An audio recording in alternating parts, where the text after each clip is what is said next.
Comme avec le Maroc, on avait déjà fait un premier épisode pour s'intéresser à 10 pépites du Sénégal, mais comme avec le Maroc, il y en a beaucoup plus que 10, donc on est parti pour un nouvel épisode et pour une nouvelle fois s'intéresser à 10 pépites sénégalaises. Salut tout le monde, c'est Mathieu, très heureux de vous retrouver aujourd'hui pour une nouvelle vidéo. On va s'intéresser une nouvelle fois à 10 nouvelles pépites du football sénégalais. On avait fait une première vidéo, j'en avais oublié, donc je vais essayer d'enrichir cette liste là et de vous en proposer 10 nouvelles pépites donc, du football sénégalais.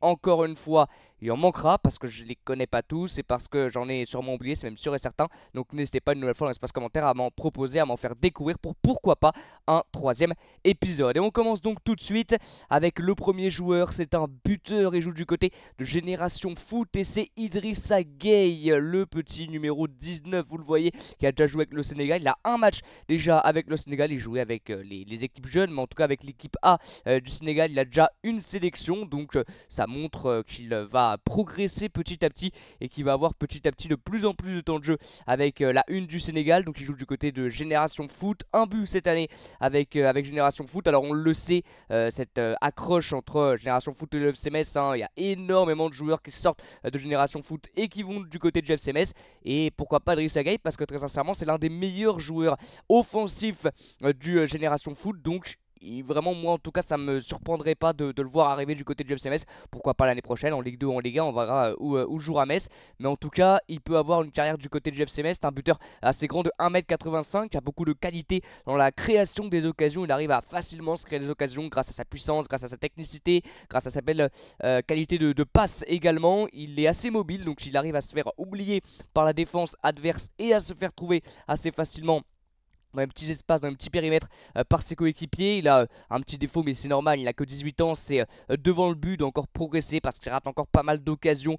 Voilà, au moment de conclure, parfois, va falloir qu'il gagne un petit peu, on va dire, en maturité au niveau de ça, mais il a que 18 ans, donc j'ai envie de dire c'est normal. Il a déjà des stats assez impressionnantes pour son jeune âge, il a une énorme marge de progression, il est à l'aise des deux pieds, donc ça bien évidemment c'est un atout indéniable, et il a énormément de qualité offensive, hein, très sincèrement, avec et sans ballon dans ses déplacements, il est très intéressant, il va libérer des espaces aussi dans ses déplacements, donc il est vraiment très très bon, il est généreux dans les efforts, ça aussi, hein, il y a beaucoup de ses coachs qui l'ont notifié, donc c'est un atout aussi très très important pour pouvoir faire une grande carrière, hein, de ne pas compter ses efforts, de les multiplier, et lui c'est le cas, et voilà, il a une grosse marge de progression, il est déjà très bien connu, je l'ai dit, dans les équipes jeunes du Sénégal, notamment lors de la Coupe du Monde du 17, ou en phase de poule, je crois, lors de la deuxième rencontre contre la Pologne, les Sénégalais avaient gagné 4 buts à 1, il avait marqué un triplé tout simplement, donc sa belle Coupe du Monde lui a permis aussi d'être rappelé, je pense, derrière avec la une du Sénégal, et on le sait, la CAN arrive, et pourquoi pas Idrissa Gueye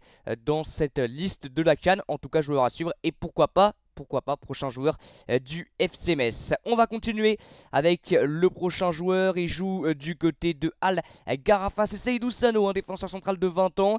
Alors il y a beaucoup de défenseurs centraux très intéressants et très prometteurs du côté du Sénégal, donc le futur de la défense centrale sénégalaise est plutôt bien gardé. Il n'y a rien à craindre de ce côté-là parce que Seydou Sano est peut-être l'un des défenseurs centrales les plus prometteurs du Sénégal. Déjà un match avec les Sénégalais, il fait 1m94, c'est une tour de contrôle, c'est un monstre défensif tout simplement. Il est extrêmement compact dans les duels, donc que ça soit au sol et aérien, bien évidemment, avec sa grande taille, ça aide. Il a une valeur marchande de 650 000 euros, mais qui va ne faire qu'augmenter. Il a 20 ans, il joue du côté du Qatar, donc on verra si il va réussir à trouver un nouveau club, pourquoi pas. Je pense pas dans ce mercato hivernal, il va terminer la saison, mais voilà, peut-être aller chercher un plus grand championnat, avec le respect que j'ai pour le championnat qatari, mais voilà. Seydou Sano, en tout cas, c'est un super défenseur central, apprécié, je crois, par les supporters sénégalais. N'hésitez pas à me le dire, mais je crois que c'est le cas parce que c'est vraiment un défenseur central extrêmement solide qui ne va pas tarder à attirer la convoitise des grands clubs parce que c'est un super défenseur central assez moderne avec beaucoup de qualité. Il est bon aussi offensivement parce qu'il monte bien évidemment sur les corners avec sa grande taille.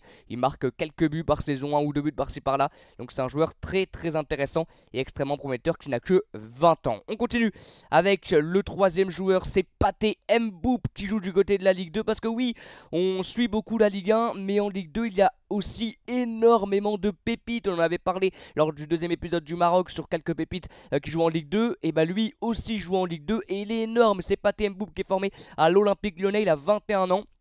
C'est un ailier gauche qui a une valeur marchande déjà de 1,20 million, qui va également augmenter, qui va je pense faire une saison pleine du côté du Pau FC. Il est titulaire indiscutable avec le Pau FC, que ce soit en Coupe de France ou en Ligue 2. En Coupe de France tout simplement 2 matchs, 2 buts pour lui, 15 matchs de Ligue 2, 3 buts de passe d'aise, donc c'est très intéressant. C'est un super joueur de déséquilibre, l'un des meilleurs joueurs du Pau FC, beaucoup de qualité de percussion, d'impact, de provocation, et moi ça m'étonnerait pas hein, qu'il reste pas très longtemps du côté de Pau. Je pense qu'il va finir la saison quand même, qu'il va faire une saison pleine avec le Pau FC, aller chercher pourquoi pas, alors là il est à 3 buts, pourquoi pas les 5, 6, 7 buts, et vraiment faire une saison pleine et une saison régulière. Pour le moment la première partie de saison de Pathé Mboup est très régulière et très intéressante. Donc voilà, je pense qu'il va pas rester très longtemps du côté de Pau. Il peut jouer en plus à droite, à gauche, en numéro 10, en pointe, donc il est très polyvalent. Et c'est un super joueur qui était à Molenbeek, qui est formé à Lyon, donc a déjà un petit peu d'expérience dans différents championnats, qui connaît bien, alors la Ligue 1 non, parce qu'il n'a pas joué avec l'OL, mais qui connaît bien le haut niveau, parce qu'il a notamment joué avec la réserve de l'Olympique Lyonnais, le centre de formation de l'OL.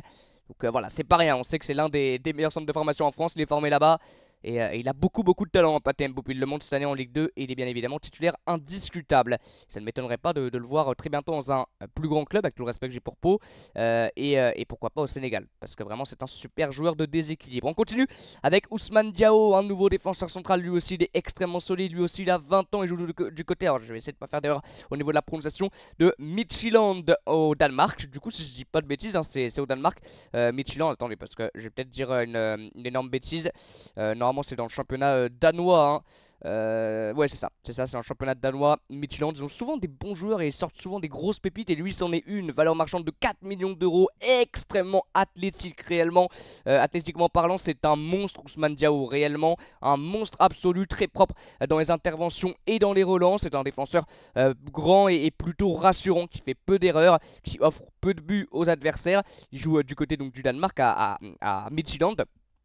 Titulaire indiscutable bien évidemment en défense centrale, que ce soit en championnat ou en Europa League. Il a même joué tous les matchs des barrages de Ligue des Champions avant d'en arriver là. Malheureusement ils n'ont pas réussi à se qualifier, mais il était titulaire. Il vient de Mafra, donc c'est en 2ème division portugaise. Donc il a été recruté je crois cette année, si je dis pas de bêtises, par Midtjylland. Il était donc du côté du Portugal, il y avait des gros clubs portugais comme le Benfica et comme le Sporting qui le voulaient, et je pense qu'il a eu raison de ne pas trop griller les étapes trop tôt et d'aller dans un club un peu plus bas peut-être que le Sporting et que le Benfica, pour encore avoir du temps de jeu, pour encore progresser, pourquoi pas après exploser complètement. En tout cas c'est un super joueur, 3 buts en plus cette année, une passe d'ess, toute compétition confondue, donc c'est pas mal pour Ousmane Diao. Et pareil, on a envie de voir ce que ça va donner, et quand on voit ce genre de joueur comme voilà, l'autre défenseur central que je vous ai présenté, c'est Doussano tout à l'heure. Voilà, c'est pour ça qu'on se dit que la défense centrale est plutôt bien gardée dans les prochaines années pour le Sénégal. Le prochain joueur, c'est un ailier droit, c'est Mame Morfaye, qui joue du côté d'Erexpor. C'est en Turquie, Erexpor, si je dis pas de bêtises, c'est bien ça, 2ème division turque. 8 matchs, 1 but déjà avec les U20 cette année en 2ème division turque, du côté donc d'Erexpor. C'est 12 matchs, 5 buts, 7 passes décisives. Il a des stats énormissimes réellement. C'est un joueur qui va énormément répéter les efforts sur son côté, qui va même aider son latéral droit. Il va multiplier les efforts, pas de problème pour lui, hein, très généreux sur ce côté là.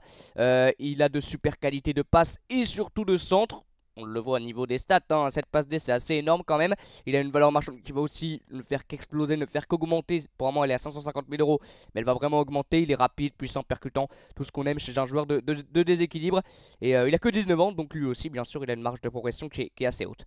Le prochain joueur c'est Alpha Touré. Ceux qui suivent la Ligue 2, ceux qui suivent le FC Metz, vous le connaissez, il vient de Génération Foot lui aussi. Il était capitaine avec les jeunes du Sénégal, peut-être avec les U17, vous le voyez sur la photo, qui jouait en plus sur la photo contre l'équipe de France.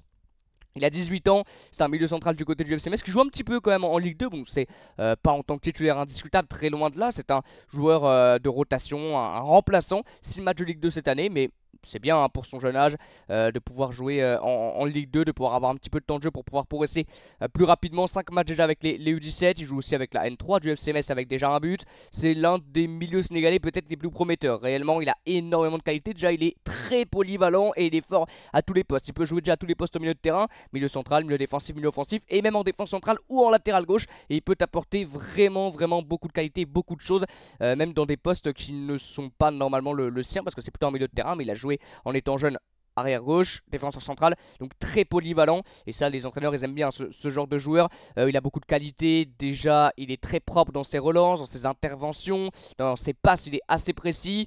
Il joue plus devant la défense. Il est polyvalent comme on l'a dit, mais son poste numéro 1, c'est vraiment numéro 6, récupérateur, un peu en sentinelle devant la défense. Il a le sens de l'anticipation. C'est un joueur aussi, pour un milieu défensif, extrêmement technique. Techniquement, il a un bagage assez impressionnant. Il peut ressortir le ballon, ressortir le bloc aussi, le bloc équipe grâce à sa percussion et à sa qualité technique assez impressionnante. Donc il faut encore qu'il progresse sur le plan physique pour essayer de prendre un petit peu plus de puissance physiquement. Et puis je pense que s'il arrive à faire ça, ça va devenir un monstre. Il a que 18 ans, ce qu'il propose à seulement 18 ans, c'est déjà très impressionnant. Le prochain joueur, c'est Ousmane Diop, nouveau joueur de Ligue 2. J'aime bien aller voir un petit peu en Ligue 2 ce qu'il nous propose, parce que réellement la Ligue 2 est un championnat qui sort de grosses pépites.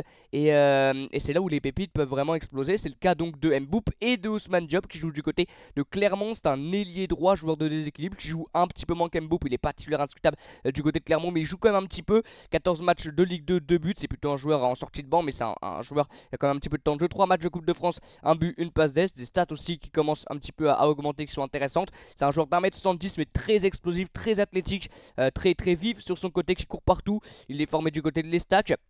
C'est un joueur lui aussi qui peut jouer à droite, à gauche, en milieu offensif, en pointe. Donc il est aussi très polyvalent, on peut jouer sur tous les postes du secteur offensif. Il aime provoquer, il aime sortir dans les petits espaces, sortir de situations assez compliquées avec le ballon. Balle au pied, il est très bon.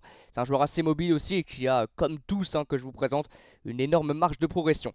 Il en manque 3. L'avant-dernier, c'est Pape Demba Diop, un milieu central qui joue du côté. Le Waregem, c'est en Belgique, en deuxième division belge. Si je dis pas de bêtises, je crois qu'il joue en deuxième division belge. 2 matchs avec les U23 sénégalais. C'est une plaque tournante au milieu de terrain, réellement, au niveau de son profil, au niveau de sa qualité de jeu.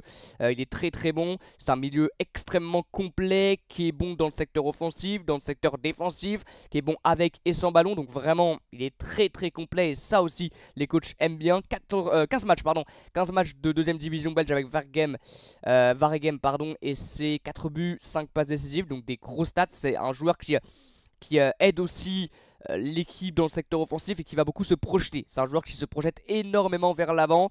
Ça fait 3 ans qu'il est du côté de Waregem, donc pourquoi pas un nouveau challenge en fin de saison, peut-être pas ce mercato hivernal là parce qu'il joue beaucoup, mais pourquoi pas en fin de saison un nouveau challenge pour progresser encore plus. Pourquoi pas en première division belge. On sait qu'il y a des gros clubs en première division belge qui aiment bien aussi faire confiance aux jeunes.